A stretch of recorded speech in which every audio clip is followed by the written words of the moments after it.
Assalamualaikum warahmatullahi wabarakatuh. Salam sejahtera bagi kita semua. Kembali lagi di sini di Baumenyan. Kali ini saya ingin mengulik hal yang berbeda dengan yang biasanya. Kalau kita itu review, biasanya kita melakukan hal-hal yang aneh. Sekarang saya ingin lebih mengenal tentang sejarah atau histori. Lah, di sebelah saya ini mungkin sebagian Anda sudah kenal bukan sebagai praktisi atau bukan sebagai sejarawan.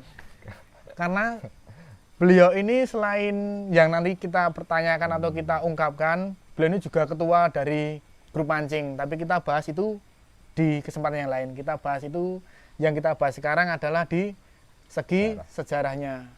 Nah, beliau ini bernama Raden Nur Khalid Yamani. Lah, bingung. Biasanya kenalnya cuma Mas Nur, Pak Nur. Lah, kali ini kita ingin sedikit mengungkap lah. Kenapa kok dari Pak Nur yang kita kenal dulu cuma sebagai ketua grup mancing, tukang mancing. Lah, di akhir-akhir ini atau mungkin saya sendiri atau teman-teman itu baru tahu bahwa ternyata beliau itu juga terah dari Keraton Mangkunegaran. Nah, gini Pak Nur, kita nyantai-nyantai Pak ya. Saya sowan ke tempatnya Pak Nur, saya juga cuma ingin bertanya-tanya sedikit gimana ya Pak. Jadi dalam hati saya ketika mendengar kisah jenengan kemarin itu, saya bertanya, loh kok bisa? Atau dalam hati saya mungkin ojo-ojo aku ya keturunan keraton Pak. Dari jenengan yang tidak bergelar atau orang biasa kok tahu-tahu mempunyai gelar sebagai Raden dan istilahnya keturunan Mangkunegaran itu awal mulanya kok jenengan bisa kronologinya jenengan ingin mencari tahu terus masuk ke sana. Pribon Pak? Ya gini ya, soal kenapa kok saya sampai punya gelar istilahnya, itu karena memang ada perjalanan hidup ya. Jadi tidak semudah yang orang-orang bayangkan istilahnya kok ujuk-ujuk dapat gitu ya enggak ya. Tapi karena proses hidup yang sedemikian rupa sehingga pada akhirnya pada satu kesimpulan dan saya harus mengambil itu. Memang dari dulu di keluarga kami itu memang ada istilahnya informasi ya bahwa memang memiliki terah gitu. Tapi pada saat itu memang saya sendiri sebenarnya belum ngeh atau belum memahami ya, belum wis ngopo kan gitu biasa. Zaman milenial mosok yo kayak gitu ya gitu. Nah seperti itu. Nah kemudian karena awalnya jadi kenapa saya masuk ke dunia silsilah, dunia keraton itu karena sejarah. Jadi ketika ada ketertarikan, memang sejak kecil saya suka membaca ya yang berbau-bau soal sejarah ya, tentang suatu tempat, tentang legenda, tentang mitos juga, dan keterkaitan dengan ilmu sejarah. Jadi lebih ke ilmu sejarahnya, bukan masalah yang lain-lain ya. Hingga suatu ketika saya mencoba mengulik ya, awalnya cuma lingkup lokal ya, karena keluarga besar gitu Pak ya. Ya belum malah pada saat itu belum, saya lebih ke lingkungan sekitar karena ya di Mulur ini kan juga ada salah satu turunan ya, ya hitungannya darah biru gitu, Mbah Saidiman. Makam Mulur itu. Nah dari situ saya mencoba mengulik beliau, terus ya akhirnya seperti ketanduan karena sejarah soal Mbah Saidiman, kalau orang sini manggilnya Mbah Saidiman, padahal nama aslinya beliau itu adalah Sayyid Iman. Lidah Jawa Sayyid ya. Sayyid itu ya salah satu gelar ya, semacam kalau di dunia habaib atau habib ya itu masih keturunan juga, nabi gitu. Terus jadi dari situ kemudian saya perlebar ke tempat yang lain gitu ya, hingga akhirnya saya juga pengen mengetahui sejarah keluarga dari jenengan sendiri itu. Saya sendiri dan karena dulu bapak itu sudah mempunyai ya, jadi bapak saya itu sudah punya gelar. Kemudian dari situ saya telusur lagi dan ya alhamdulillah ada teman yang bantu juga, yang memberikan informasi. Ternyata juga harus ada informasi yang masuk. Ya saya jalani sendiri, akhirnya juga bisa. Lain itu Pak, ini.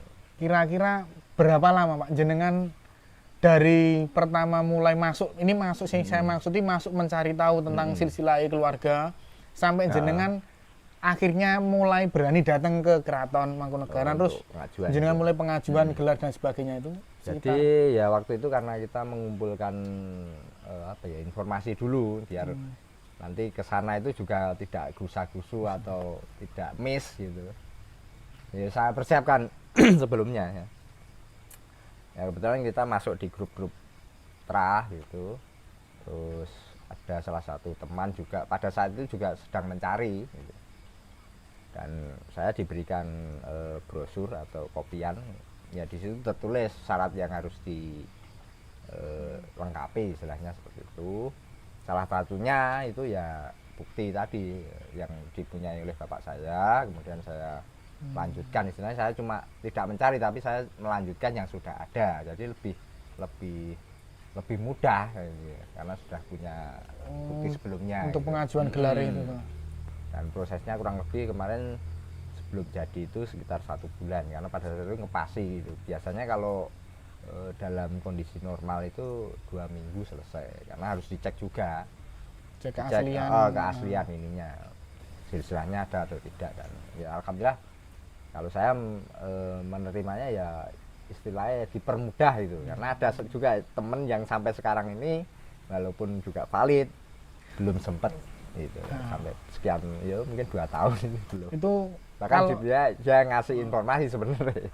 Gitu anu Pak, di Mangkunegaran itu kalau sudah dapat gelar itu juga ada istilahnya, kalau di kita lahir kan ada akte, sertifikat itu juga ada Pak nanti Pak. Ya semacam surat gitu dalam bentuk buku gitu. Di situ ada istilahnya Piagam Sentono. Piagam Sentono. Piagam Sentono itu informasi atau urutan silsilah yang ada, yang dibukukan dan tercatat ya dengan bermaterai. Yang mengetahui nanti tanda tangannya dari pihak sana, juga dari kita. Jadi sebelum kita pengajuan itu juga harus ada saksi dari pihak pemohon dan dari pihak Satrio Wedono. Satrio Wedono ini badannya yang ngurusi masalah itu. Oh, istilahnya kalau orang awam nyebut itu apa namanya? Ya, badan administrasinya. Badan administrasi apa?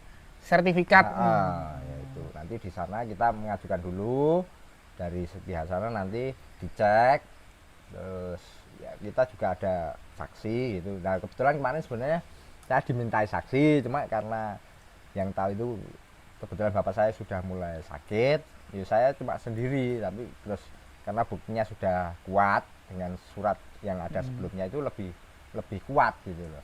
Jadi kita tidak memerlukan saksi, terus dari sana juga sudah ada saksi, ya udah jadi. Ini tuh Pak, gelarin jenengan itu gelar itu karena nasab atau karena keturunan, jadi bukan gelar yang diberikan karena pengabdian, bukan. Oh, beda berarti Pak. Gelar bukan abdi dalem, tapi maksudnya ya kalau boleh dikata sentono dalem.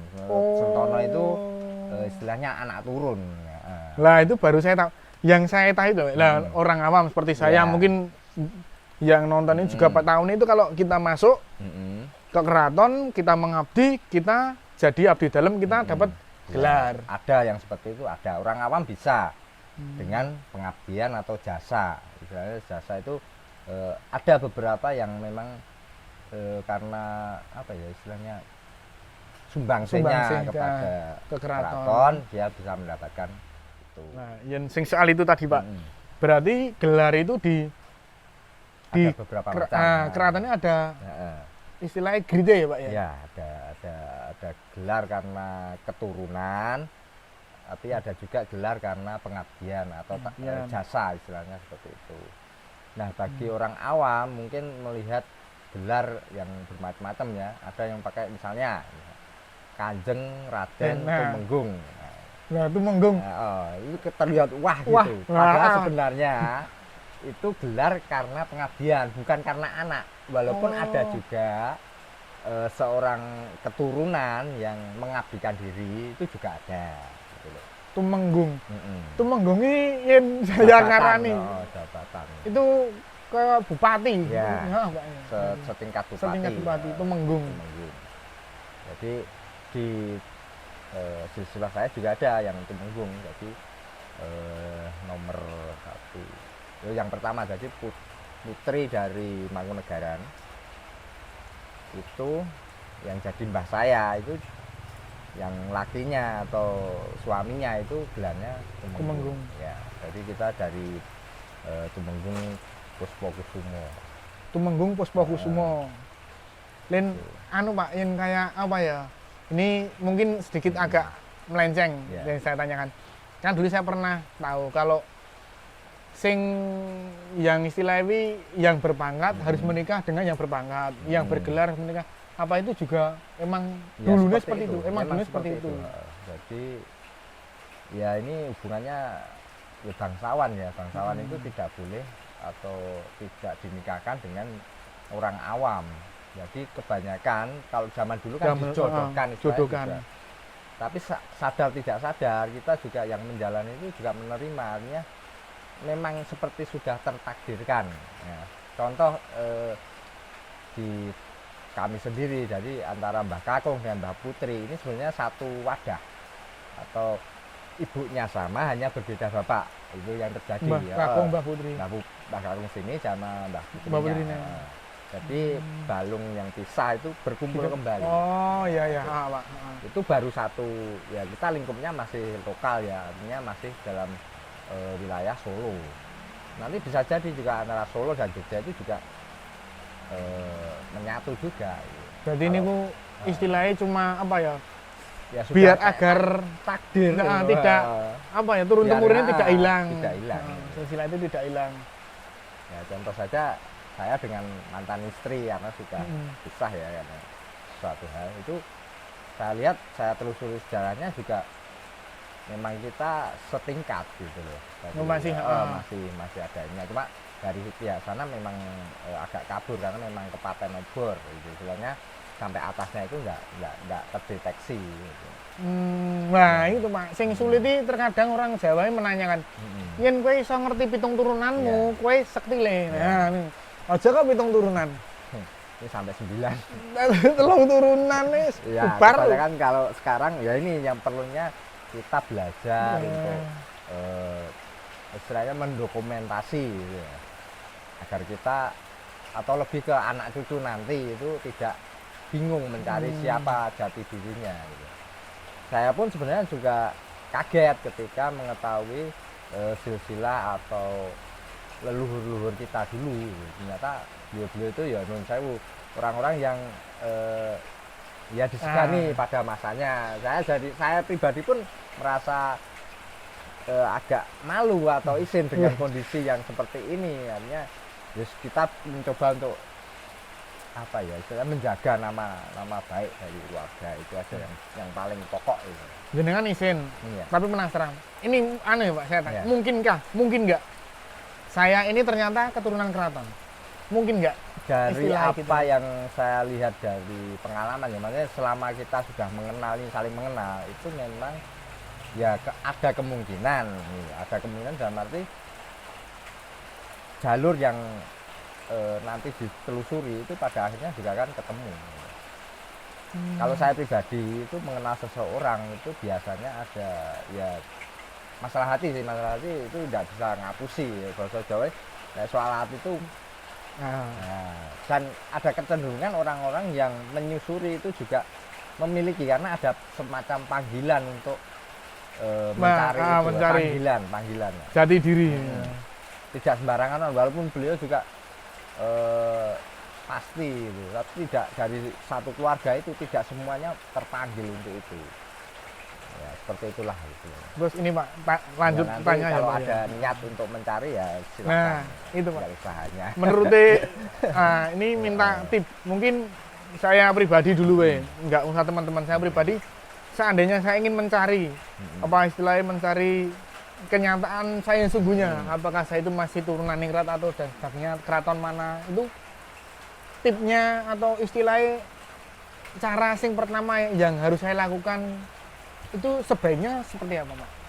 Ya ini cuma satu kata, silaturahmi. Itu yang selama ini saya jalani.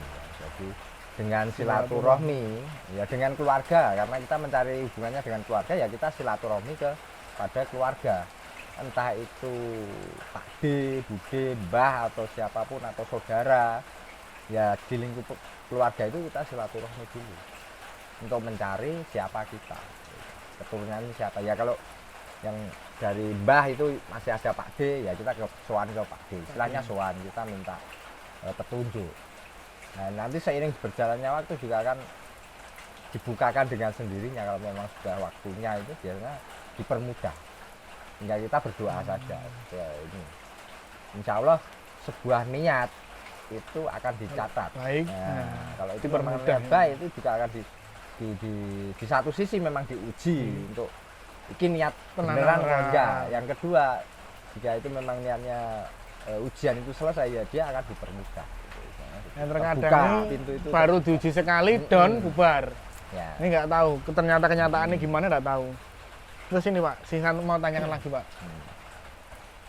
Seandainya saya mencari ini, mencari, telusuri terus-menerus, akhirnya saya tahu bahwa saya itu masih ada keturunan. Nah, terus kalau istilah muda itu ada nggak sih Pak, kayak kumpul keraton? Jadi ya, tinggal kalau di jenengan kan Mangkunegaran, jadi berapa bulan, berapa tahun sekali ngumpul semua silsilah dan sebagainya datang gitu? Biasanya kalau untuk lingkup yang besar itu kan di keraton itu ada perayaan-perayaan misalnya. Dan yang anu kan terpanggil untuk ke sana.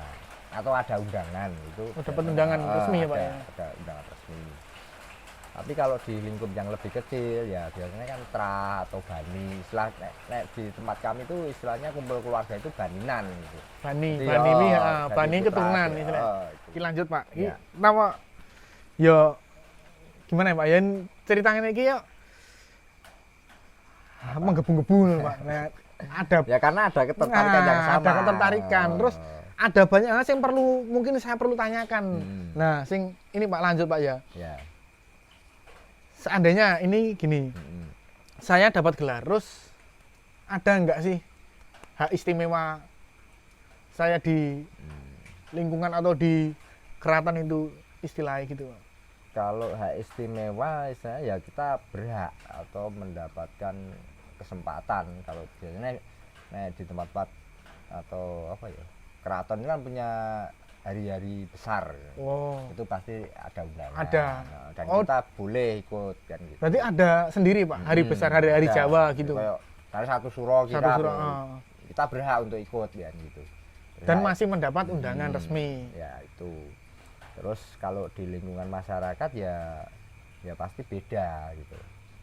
Tapi walaupun tidak dapat itu biasanya secara alami juga sudah mendapatkan. Nah, jadi secara langsung ya sudah dimuliakan gitu. Tapi yang mau aja. Seperti saya ini kan orangnya biasa gitu. Jadi kan ada salah satu yang bikin saya agak dibilang risih juga risih. Nah, ya ternyata di jalan ketemu Pak Raden. Nah juga ya piye kenyataannya seperti itu. Isin. Agak malu sebenarnya. Tadi istilahnya nih Pak. Jenengan itu pengen tahu, setelah tahu terlalu tahu jadi malu. Karena tanggung jawabnya. Jadi yang berat itu kan tanggung jawab yang diemban ketika kita dikatakan seorang bangsawan atau seorang ningrat. Nah ini dengan lingkungan sekitar bagaimana? Kita harus punya atau mengemban tugas sebenarnya. Menjaga nama baik pertama ya dari diri sendiri, kedua dari keraton. Ya, misalnya kita dapat gelar kok tingkah lakune kacau balo ya izin.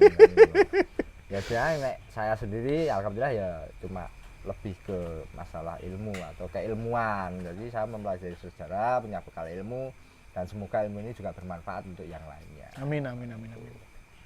Terus ngulik keraton tadi Pak. Sing ini mungkin saya masih penasaran, masih ada nggak sih Pak kayak struktural di keraton kayak? Ya masih. Itu masih. Jadi ya namanya keraton Keraton itu kan masih hidup, ibaratnya tetap masih organisasi juga, ada struktur mulai dari raja, terus patih dan lain Oh. sebagainya. Berarti di Mangkunegaran juga masih ada pati gitu. Ya ada juga. Atau wakilnya itu kan pasti ada. Dan kalau nonton film Angling Darmo ya, Pak, Senopati. Ada Senopati juga. Iya ada nih, Pak. Masih ada. Jadi, Dayang-dayang. kalau gini, itu nanti akan muncul ketika ada acara resmi, misalnya istilahnya apa ya? Pisuanan atau Isuan. jumenengan gitu. Jumenan pernah. Dan di situ kan ada nanti yang di depan duduknya itu pasti pangkatnya lebih tinggi kan gitu. Nah, itu nanti bisa kalau pangkat mungkin dilihat dari tanda jasa juga, emblem gitu. Oh, berarti kayak pernah lihat kayak di foto-foto lawas apa foto-foto lawas atau gitu banyak kayak panglima bintang-bintang kalau di bintang, tentara seperti itu. Ya hampir mirip karena memang kerajaan itu juga strukturnya hampir sama dengan apa ya, negara tentara. Malah sebenarnya tentaranya sing perang kan ya. tentaranya sing ngikuti apa dari negara mengikuti dari sistem kerajaan. Sebenarnya seperti itu. Ya. Terus anu Pak, yen bicara Jawa keraton itu tetap kita nggak lepas dari yang namanya apa namanya identitas apa istilahnya ciri khas. Lah ada nggak sih Pak sing ciri khas tertentu sing itu mudah dilihat kayak istilahnya orang awam terus oh ini dari keraton sana ada enggak Pak? Salah satu yang saya pelajari itu adalah blangkon. Dari blangkon itu kita tahu ini termasuk instansi mana atau kerajaan mana, keraton mana itu dilihat dari blangkon bisa. Blangkon bisa, model blangkon yang dipakai itu mencirikan oh ini dari Jogja, oh ini dari Solo, atau di Solo pun oh ini pangkatnya ini, atau ini dari Kasunanan atau dari Mangkunegaran, itu ada ciri-ciri khususnya model ininya model oh berarti blangkon ini tiap keraton beda-beda nih Pak? Beda-beda sesuai dengan ininya. Yang sing biasa nih saya pakai itu Pak sing ada seliwirnya pendekar itu kalau dia mondol atau ada di belakangnya jendolnya itu model Jogja yang lebih terkenal kan memang bisa dipakai di segala macam situasi itu yang dari Jogja. Kalau yang dari Solo itu biasanya untuk acara-acara resmi, misalnya hajatan itu banyak kan Solo. Ini hajatan tidak ada seliwirnya berarti ada. Oh batik, ciri khas batik itu. Itu pun kalau kita lebih lagi itu ada dua macam, yang berkuncung dan tanpa kuncung. Kuncung itu di sini ada. Oh lincip nih segitiga. Kalau orang awam tidak punya gelar biasanya ini ada aturannya. Kalau sudah ada ningrat atau gelarnya ini wajib dipotong. Dilangi. Oh malah yen udah ada malah dilangin. Dilangi kuncungnya ini. Sing saya pakai biasanya itu ada ndak ya Pak? Ya silahkan dilihat. Ada kuncungnya enggak itu. Itu nyalain enggak Pak? Kalau tetap nyalain ya Pak yang kalau ada. Kalau kita belum yakin ya harusnya pakai yang sing ada kuncinya itu sih Pak ya. Kalau kita yakin ya silahkan nanti. Hei pemuda-pemuda yang mengaku anda itu adalah orang-orang yang mencintai Jawa. Dulu itu. Nganggo kuncung bro. Paham ya? Sebenarnya nggak boleh sembarangan juga. Iya. Tapi ada juga yang ngaku-ngaku biar terlihat lebih. Wah, tetap kan kalau ada gelar kan tetap wah. Raden Erik. Wah. Itu. Banyak itu. Yang ngaku-ngaku baik ketika ditanya bingung tempat jalurnya dari mana nggak jelas yo ada banyak. Saya jadi seneng Pak kalau bicara soal keraton, kerajaan, sejarah dan sebagainya. Saya pengen tapi saya mau masuk ke istilahnya mau datang ke keraton saya takut boleh ndak masuk terus perlu gampangannya. Kalau sekedar masuk mungkin boleh karena kayak di Kasunanan ataupun di Mangkunegaran itu kan juga dijadikan objek wisata untuk kita belajar mengenal sejarah. Tapi di masa pandemi ini kayaknya dibatasi pengunjung. Lah Pak, yang paling saya tertarik dari Mangkunegaran itu dulu dari kecil saya pernah dengar kisah Raden Sambernyowo. Itu juga emang dari Mangkunegaran ya Pak ya? Ya, jadi itu cikal bakal Mangkunegaran. Raja Mangkunegaran itu kan dari Raden Mas Said yang dikenal dengan sebutan Sambernyawa. Berarti istilahnya yang sering saya dengar Raden Mas Said, terus Raden Sambernyawa itu satu orang yang sama. Ya, satu orang. Jadi Raden Mas Said ketika beliau bergerak atau istilahnya memberontak ya memberontak ya. Melawan Belanda, itu dia mendapatkan julukan Sambernyawa karena pergerakannya yang cepat, kemudian menyerang dan kemudian hilang. Jadi ya kayak Sambernyawa ini kan jikut nyawa, menyerang kemudian menghilang kan. Sing ngasih gelar dari pihak dari Belanda. Belanda nih musuhnya. Belanda sudah puyeng dengan pergerakan beliau yang melawan itu tadi. Bahkan pada masa itu yang dilawan itu ada selain Belanda itu juga dari dari Jogja sendiri, Jogja, Solo itu jadi musuh. Perjanjian apa Pak? Ya itu pada akhirnya perjanjiannya di Salatiga yang terakhir. Karena Giyanti kan memecah Jogja dan Solo, kemudian muncul Sambernyawa ini yang tidak diberikan wilayah. Kemudian ada perjanjian lagi namanya perjanjian Salatiga. Akhirnya beliau mendirikan perjanjian Salatiga. Perjanjian Giyanti itu cuma buat pemecahan dua kerajaan keraton Solo sama Jogja. Jadi Mataram pecah di Giyanti itu menjadi Jogja dan Solo. Nah, kemudian ini Sambernyawa ini kan muncul. Sebenarnya Sambernyawa ini kan menantu dari Hamengkubuwono I. Tapi karena melawan dan tidak sesuai, kemudian itu dikembalikan. Jadi malah perang sendiri. Gitu. Hingga akhirnya muncul Salatiga, perjanjian Salatiga. Dan kemudian untuk permaisurinya itu Matahati atau Rubiah Matahati, kemudian diambil sebagai permaisuri. Dia menurunkan anak, kemudian dari anak ini lahir Mangkunegara II. Jadi putune Mangkunegara II itu cucu dari Mangkunegara I dari Raden Mas Said. Itu berarti dulu Mataram itu Keraton Solo Jogja itu satu ya.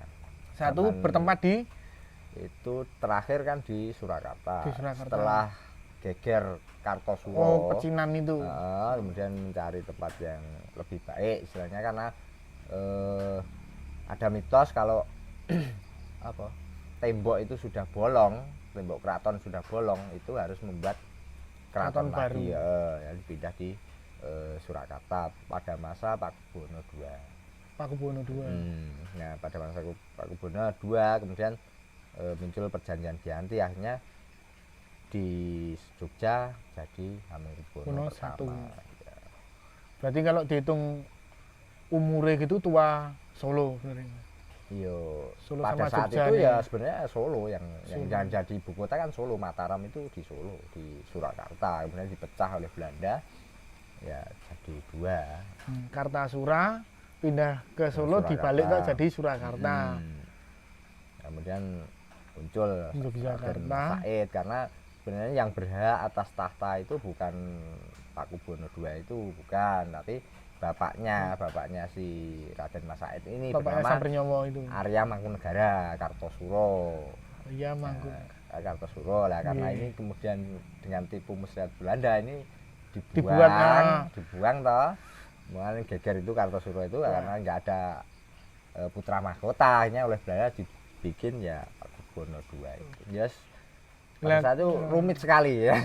Yang Belanda kan emang dari dulu taktik perangnya kan politik adu domba. Ya, adu domba dan tebang bambu istilahnya. Jadi yang lurus itu dipotong, yang nggak lurus ya dibiarkan. Ya itulah sisi lain ya politik. Ya, untuk apa ya, biar ya nggak ada yang berani melawan Belanda gitu. Jadi seperti itu ya. Sedih juga melihat sejarah itu, tapi ya itu ya udah masa lalu. Masa lalu. Nah, Pak, ini anu Pak nusul Pak, pertanyaan nusul Pak. Kok aku masih terngiang-ngiang lho. Yen nah, jenengan nih Pak. Jenengan kan sudah ada gelar, itu sudah semua tahu. Ada gelar Raden di depannya. Itu di KTP atau di negara itu diganti. Oh bener bisa ya Pak? Jadi tambah gelar bisa? Jadi untuk merubah, jadi ada aturan yang mengatur bahwa gelar misalnya Kak Raden itu bisa, tapi dengan catatan karena yang menjadi dasar untuk KTP misalnya itu adalah akte, jadi kita ngerubah akte dulu. Akte ya ke badan pencatat sipil. Kalau kita bisa merubah aktenya ya mau merubah. Tapi KTP kalau bisa. di birokrasi negara itu legal ya Pak? Resmi legal, ya Pak? resmi, Bisa ya? Bisa. Atau gini, misalnya ke depan, misalnya kita mau punya anak, itu disiapkan aja sekalian namanya. Perkara nanti gelarnya nyusul kan bisa dicari nyusul. Mending gitu. Ya, karena yang menjadi dasar untuk KTP itu adalah akte kelahiran. Nah, seperti saya ini misalnya mau ngubah aktenya kan repot. Gitu loh. Nah, jadi ya saya nggak perlu di KTP, nggak perlu. Yang penting kita punya buku ini apa sertifikatnya itu. Nanti itu minta udah foto ini. apa anu nih Pak ya sing soal itu. Terus anu Pak untuk sing piagame itu. Ya. Ini terakhir Pak. Pesan-pesannya Pak, karena ya kita tahu anak muda zaman sekarang ini bukan anak muda, bahkan orang tua pun sekarang ini jangankan kok lupa Jawane, bahkan wis hilang Jawane. Terus anu Pak apa ya? Istilahnya pesan-pesannya jenengan untuk para kaum milenial, sosialita dan para budaya. Ya minimal gini, kita untuk minimal ya kita mempelajari sejarahnya. Artinya setelah kita tertarik dengan sejarahnya, kita imbangi dengan etika, dengan adab, dengan budaya. Bahkan kalau yang lebih menonjol kan budaya. Budaya itu kan bisa banyak macam, dari pakaian, dari kesenian atau ya itu nilai-nilai Jawa itu sebenarnya sudah komplit di situ dalam satu lingkup namanya budaya Jawa. Nah, nilai-nilai luhur itu di situ. Ya, kadang kita males untuk mempelajari, malu atau wah kuno gitu. Sebenarnya enggak juga kalau kita bisa mempelajari sejarahnya. Orang sekarang jarang yang memahami sejarah tentang Jawa. Jawa itu dari mana, kerajaan itu alurnya bagaimana dan sebagainya kan sudah jarang sekali lah. Monggo yang masih muda-muda ini mumpung otaknya masih banyak tempat bisa silahkan. Teman-teman yang saya mau nonton dan kalian mau bertanya atau sedikit tanya langsung juga bisa datang ke sini ke tempatnya Pak Nur. Ya monggo. Bondeso Mulur. Di Bondeso, Kebon Deso Mulur. Itu di Sukoharjo tempatnya. Jadi kalau jenengan mau tanya yo sekalian aja main.